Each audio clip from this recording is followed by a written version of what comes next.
Aheri times, खेड्यातील बातमी शहरापर्यंत.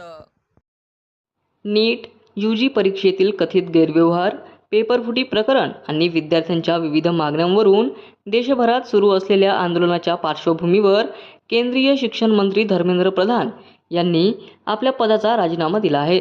या आंदोलनाची सुरुवात कॉक्रोच जनता पार्टीचे संस्थापक अभिजित दीपके यांनी केली होती. त्यानंतर सामाजिक कार्यकर्ते सोनम वांगचुक यांनी अन्नत्याग आंदोलन करत विद्यार्थ्यांच्या मागण्यांना पाठिंबा दिला होता. तसेच आझाद समाज पार्टीचे राष्ट्रीय अध्यक्ष तथा नगीना खासदार चंद्रशेखर आझाद यांनीही आंदोलनाला समर्थन देत विद्यार्थ्यांवरील कथित लाठीमाराचा निषेध केला होता.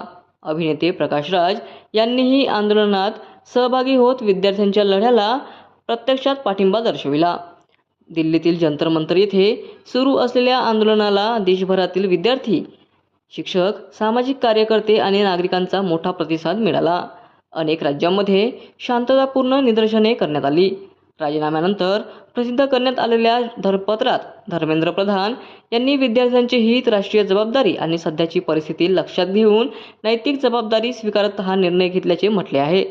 दरम्यान आंदोलनकर्त्यांनी हा निर्णय विद्यार्थ्यांच्या संघर्षाचा महत्त्वाचा टप्पा असल्याचे सांगितले असून शिक्षण व्यवस्थेत पारदर्शकता, परीक्षा पद्धतीतील सुधारणा आणि दोषींवर कठोर कारवाई होईपर्यंत आंदोलन सुरू ठेवण्याची भूमिका व्यक्त केली आहे. ये सरकार इस्तीफे नहीं करवाती, उन सभी लोगों से मैं फिर से कहता हूं, झुकती है दुनिया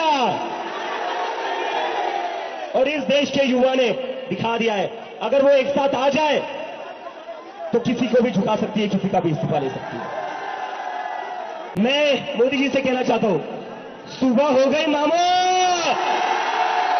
सुबह हो गई मामू, सुबह हो गई है, डेमोक्रेसी की सुबह हो गई है. अब इस देश की जनता जाग चुकी है और जैसे कि मैंने कहा था, ये पहला विकेट है, ये पहला विकेट है. यहां नहीं रुकेंगे, अब तो बस शुरुआत हुई है, अभी तो बस शुरुआत हुई है. मैं सभी उन स्टूडेंट्स को सैल्यूट करता हूं, सभी वॉलंटियर्स को सैल्यूट करता हूं जो पिछले 36 दिन से यहां पर 45 डिग्री की धूप में बैठे हुए थे, बारिश में बैठे हुए थे. पुलिस वालों ने